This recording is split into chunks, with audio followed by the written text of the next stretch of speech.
700 millions de francs CFA pour créer des emplois dans le domaine de la gestion des déchets et les énergies renouvelables. C'est l'ambition d'un nouveau projet qui vient de voir le jour dans la région du Centre-Est. Découverte, un projet à découvrir en début de journal. Et puis dans ce journal, le nouveau rendez-vous que la RTB prend avec vous toutes les dernières semaines de mois.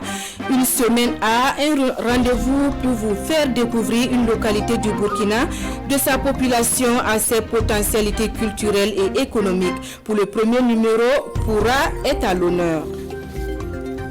Un accord temporaire sur l'accès des inspecteurs de l'AIOA aux installations nucléaires de l'Iran. Un accord décroché par le directeur général de l'agence au terme de sa visite à Téhéran. Un accord le temps qu'une solution diplomatique et politique soit trouvée. Voilà pour le sommaire de cette édition. Bonjour et merci de nous recevoir chez vous. La gestion des déchets et les énergies renouvelables, deux secteurs d'intervention d'un nouveau projet conduit dans la région de Centre-Est. Découverte, c'est le nom du projet qui a comme cible prioritaire les jeunes et les femmes avec un financement de plus de 700 millions de francs CFA. Hassan Gebre et Tanga Kafando. L'Agence belge pour le développement et le consortium d'ONG CAS, CISV et la fabrique lancent ici à Tinkodougou le projet de développement de l'économie verte Découverte. Un projet qui vise à contribuer au développement des entreprises locales dans le domaine de la gestion des déchets et de l'énergie renouvelable. Son objectif, c'est d'ancrer les bonnes pratiques au niveau des populations du Centre-Est, des pratiques en termes de valorisation, de gestion de leurs déchets, que ce soit les ménages, les entreprises du secteur primaire, secondaire ou tertiaire, et l'utilisation des énergies, du potentiel énergétique au niveau de la région du Centre-Est. C'est 1,2 million d'euros qui vont être injectés juste au niveau de la région du Centre-Est, donc pour faciliter en fait à la fois l'insertion professionnelle des jeunes, parce que ce que nous visons, nous rentrons dans le secteur mais avec une approche entrepreneuriale. On veut en fait que des entreprises se créent dans ce secteur-là, que des compétences aussi se créent, mais aussi que les jeunes, qui sont aussi la cible prioritaire, et les femmes de ce projet-là, puissent enfin s'insérer dans ce secteur-là. Mais en même temps aussi, on veut résoudre des questions environnementales, parce que l'objectif, le changement auquel on veut parvenir, c'est vraiment atteindre des modes de production et de consommation durable. Le projet financé à 720 millions de francs CFA pour une durée de 32 mois. À terme, ce sont des milliers d'emplois qui devraient être créés dans le secteur de la gestion des déchets. Et pour les représentants du gouverneur de la région, l'administration mettra tout en œuvre pour accompagner les bénéficiaires afin d'atteindre les résultats escomptés. Dans la commune de Samba, l'association pour le bien-être de l'humanité, elle a entrepris la réalisation de plusieurs infrastructures scolaires et religieuses au profit des populations. Les responsables de l'association étaient sur le terrain pour s'imprégner de l'état d'avancement des travaux. Visite suivie pour nous par Issa Kafando et Caroline Ouari. Il y en a pour environ 30 millions de francs CFA de réaliser sur une enveloppe de 150 millions. Lieux de culte et infrastructures scolaires sont du lot. Débutés en juillet 2020, les travaux pour cette première phase sont avancés à près de 99%, foi du responsable chargé de l'exécution. Des réalisations entrant dans le cadre du plan communal de développement et après inspection de l'évolution des chantiers, le maire de la commune exprime de la satisfaction. C'est un centre qui doit être érigé avec 9 classes pour l'enseignement, une mosquée, pour permettre aux élèves, naturellement, et les parents d'élèves, de pouvoir se ressourcer en matière de religion. Il y a également des boutiques qui doivent être érigées aux alentours du bâtiment et du centre, une clôture et puis un château pour desservir les usagers, les bénéficiaires en eau potable. Au premier plan des bénéficiaires directs, la communauté musulmane de la commune suit également de près l'évolution du projet. Nous n'avons pas grand-chose à dire, nous disons juste merci à Dieu et aussi aux donateurs. Nous remercions le maire qui s'est réellement dévoué pour nous. Nous intercédons auprès de Dieu pour lui. À l'image de ce collège d'enseignement technique qui est en marche, les autres infrastructures sont autant attendues pour combler les attentes des populations de la commune en matière d'éducation, de formation professionnelle, de culte. Des attentes sur fond de prières et bénédictions à l'endroit de la municipalité et des donateurs, une association pour le mieux-être des populations en partenariat avec le Royaume saoudien. Le projet portant sur le combat contre la vulnérabilité des ménages dans la région de l'Est écrit ses derniers actes. L'ONG ASMAD, porteuse du combat, et ses partenaires se sont retrouvés pour le point et le projet affiche à son compteur plus de 1400 ménages ayant reçu des transferts d'argent pour renforcer leur résilience. Le bilan complet dans ce compte-rendu de Haruna Kabouré et Rasmata Ouedraogo. Plus de 1462 ménages touchés par des transferts en cash, des formations en compétences parentales, en budgétisation et en capacité de résilience à l'endroit de 1700 personnes vulnérables de la commune de Namounou et de Madjouari. Autant d'acquis engrangés à l'Est par l'ONG ASMAD dans le cadre de son projet de protection sociale sensible aux enfants dans 15 municipalités du Burkina. Quand on sort et quand nous échangeons avec ces bénéficiaires, beaucoup ont dit que si ce projet ne venait pas, ce n'était pas sûr que ces enfants allaient continuer à l'école, surtout au niveau du secondaire où le coût est un peu élevé. Et on a vu aussi de concret, pratiquement des poulets, des animaux que des gens ont payé garder dans la famille et ils ont dit que c'est le fruit de ce projet. Financé à plus de 400 millions, le développement du capital humain et la protection sociale pour tous sont les domaines clés d'intervention. Les bénéficiaires ont été ciblés par le SPCNPS. Chaque 3 mois, chaque ménage reçoit 48 000 francs CFA. Les actions concernaient aussi le renforcement des capacités en lien avec les thématiques de la budgétisation familiale, les compétences parentales et la résilience des jeunes. Nous formons des groupes avec nos bénéficiaires. Ensuite, on continue avec des ateliers. Si je prends au niveau des compétences parentales, c'est 8 lignes directives que nous allons parler avec les parents concernant les enfants. Combattre la vulnérabilité par le biais d'une protection sensible à l'enfant, c'est tout l'enjeu de l'intervention de l'ONG ASMAD à l'Est sur la période de juin 2019 à mars 2021. Venons-en à ce nouveau rendez-vous que la RTB prend avec vous toutes les dernières semaines de mois. Une semaine A, un rendez-vous pour découvrir une localité du Burkina. Pour le premier numéro, Poura est à l'honneur dans la région de la boucle du Mouhoun. Une semaine à Poura donc, c'est parti avec Asekou Zongo et Ali Doubadini. Poura est l'un des 10 départements de la province des Balais. Il est situé dans la région de la boucle du Mouhoun et à 175 km de la capitale, Ouagadougou.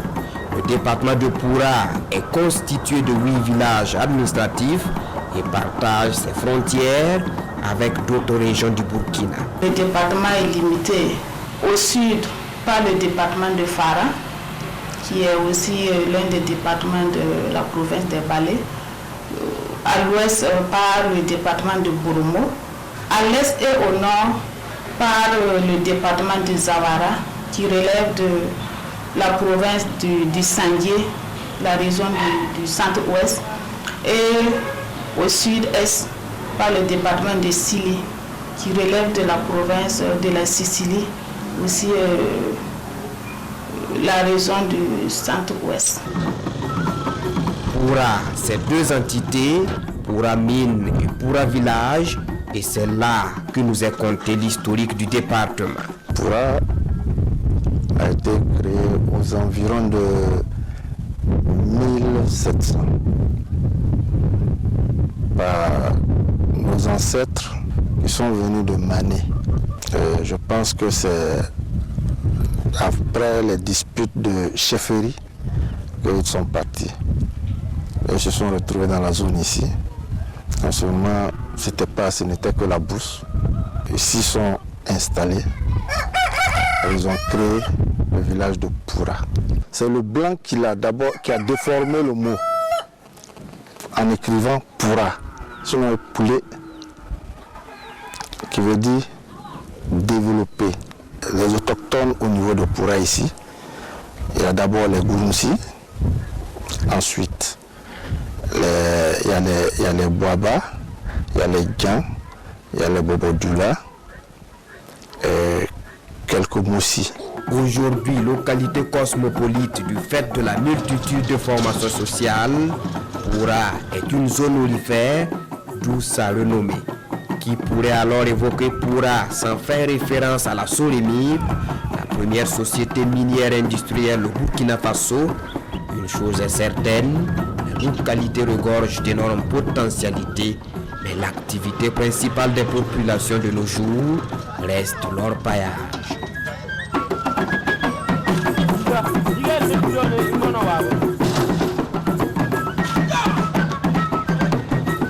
Ce cassage qui est là, ce n'est pas un fait de hasard. Vous savez que Poura, effectivement, on l'a dit au départ, est une zone minière.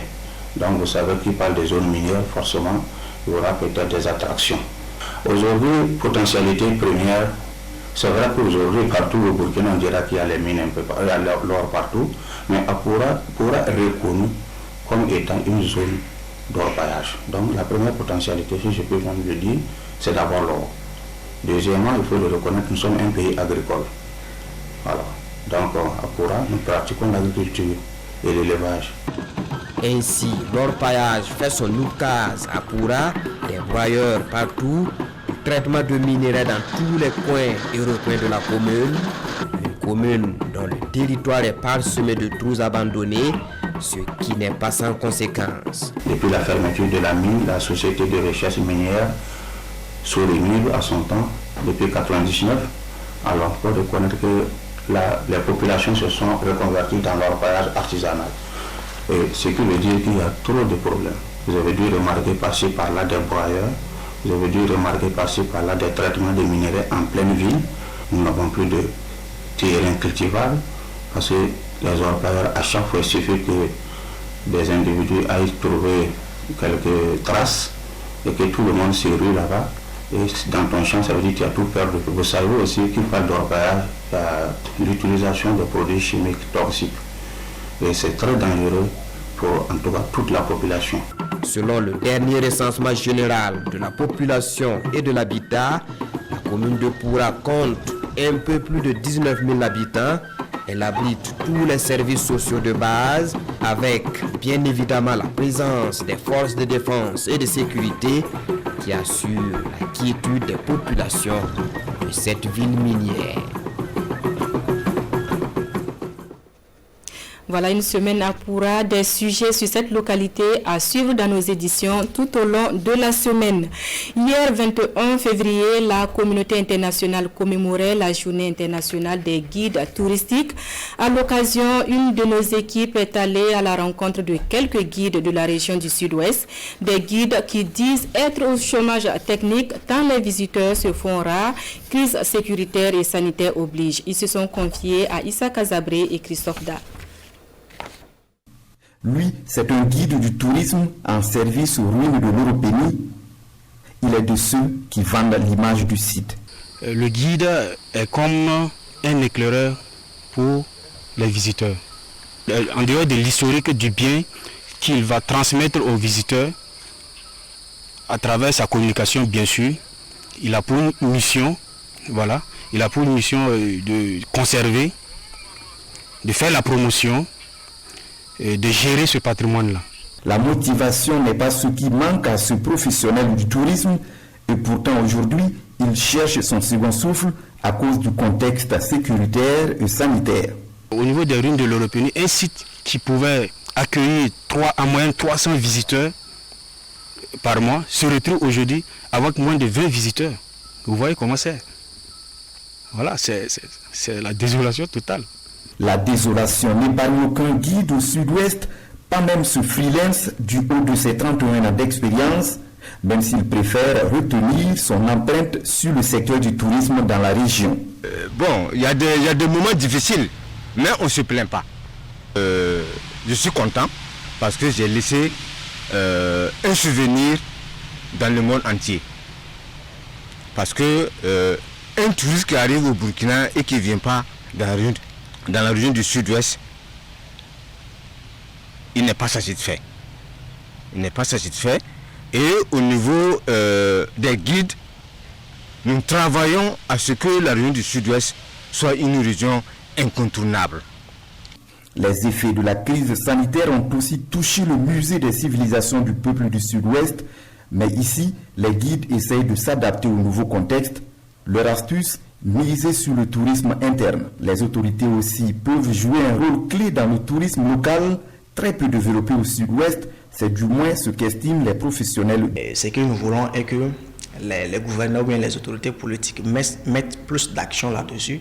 Voilà, pour, depuis la base même à l'école, et je ne sais pas, inscrit dans les programmes scolaires des élèves là, les visites au musée ou sur les sites touristiques. En tout cas, c'est ce que nous voulons plus. La région du sud-ouest et ses 4 provinces comptent une quinzaine de guides au service de plusieurs sites touristiques peu ou pas connus du grand public. Retour à Ouagadougou où la naissance du prophète Mahomet a été commémorée dans la nuit du 20 au 21 février par le cheikh soufi Saïd Sanfo. Une commémoration en différé qui se voulait avant tout des moments de communion avec les fidèles. Prêche et prier pour la paix et la cohésion sociale au Burkina étaient les temps forts de la célébration. Adama Guiti et Issa Kanana. Cohésion sociale et amour du prochain. Voilà l'esprit qui guide la célébration du Maouloud en différé, ici à la place de la nation de Ouagadougou. Invocation d'Allah, lecture du Saint-Coran, prêche, louange sont les moments forts de cette commémoration de la naissance du prophète Mahomet, voulu par le cheikh soufi Saïd Sanfo.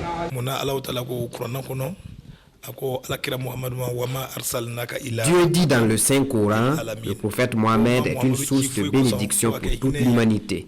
C'est pour cela que nous devons tous nous unir, musulmans, chrétiens et autres croyances, pour commémorer sa naissance et lui rendre toute la gloire.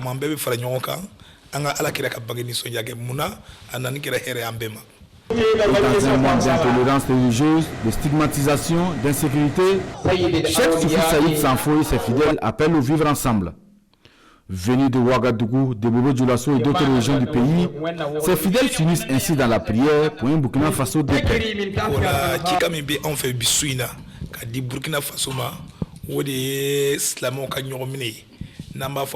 Mon message cette nuit, c'est l'appel à l'union, que nous soyons soufis, Tidjania, Ahmadiyya, sunnites, chrétiens, unissons-nous pour construire le Burkina Faso.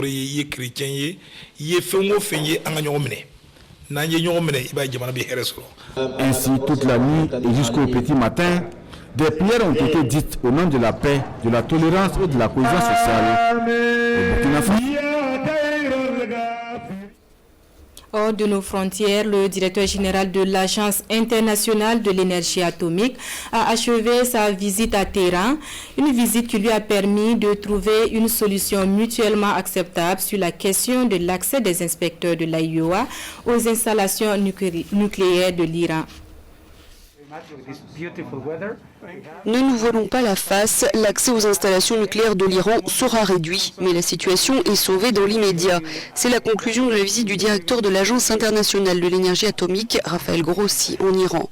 L'accord temporaire trouvé avec Téhéran permettrait de maintenir une surveillance des activités nucléaires iraniennes le temps que les pourparlers diplomatiques s'engagent entre les signataires du pacte de 2015.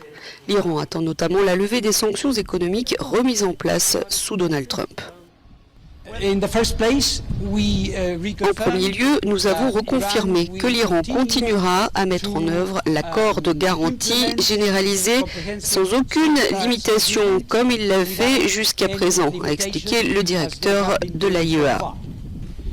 En second lieu, nous avons convenu qu'au vu de la nouvelle loi iranienne, et en particulier au vu de la disposition qui établit des limitations, Nous avons conclu un accord technique bilatéral temporaire en vertu duquel l'agence va poursuivre ses activités de vérification et de surveillance nécessaires pour une période allant jusqu'à 3 mois.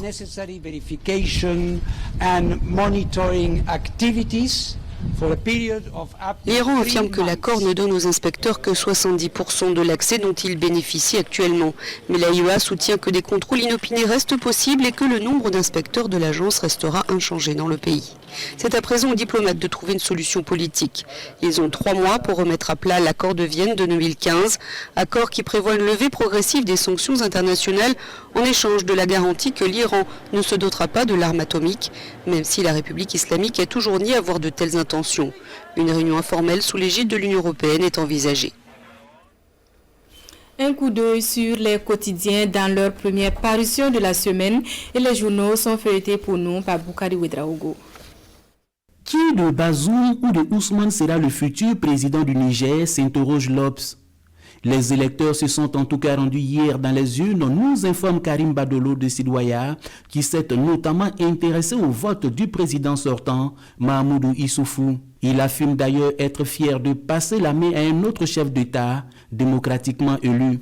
Les jeux sont ouverts et les deux challengers restent confiants, poursuit le quotidien d'État Sidouaya. Une élection émaillée par la mort de 7 représentants de la Commission électorale nationale indépendante martèle aujourd'hui au Faso. Ces 7 personnes ont sauté sur une mine dans une zone infestée de terroristes et le journal s'interroge en ces termes. Pourquoi vouloir coûte que coûte y tenir des élections alors que l'État est inexistant et que malgré la présence de Barkhane, l'État islamique et Boko Haram continue de s'aimer la désolation? L'Express du Faso, toujours à propos de ces élections, souligne que Mahamoudou Issoufou peut se féliciter d'avoir réussi la première transition politique pacifique dans son pays et que cela est inscrit dans l'histoire pour toujours. Le fait divers qui retient l'attention des parutions du jour est la découverte d'un corps sans vie d'un bébé dans un barrage à Kaya. C'est un phénomène qui prend de plus en plus de l'ampleur dans la commune, nous précise le pays. Le journal va plus loin en soulignant l'inquiétude des populations car c'est le 3e bébé qui vient d'être abandonné en si peu de temps. La cause, selon l'Obs, est liée à l'afflux des personnes déplacées internes estimées à environ 100 000 individus. C'est une affaire qui sera élucidée, poursuit l'Obs, qui se réfère aux propos du chef de la brigade de la police des mœurs qui rassure que les enquêtes sont déjà en cours et que les auteurs viendront certainement répondre devant la justice. On s'arrête là pour cette édition. Merci à vous qui l'avez suivi. L'actualité revient à 14h en Djoula, Fulfulde et Moré. À demain.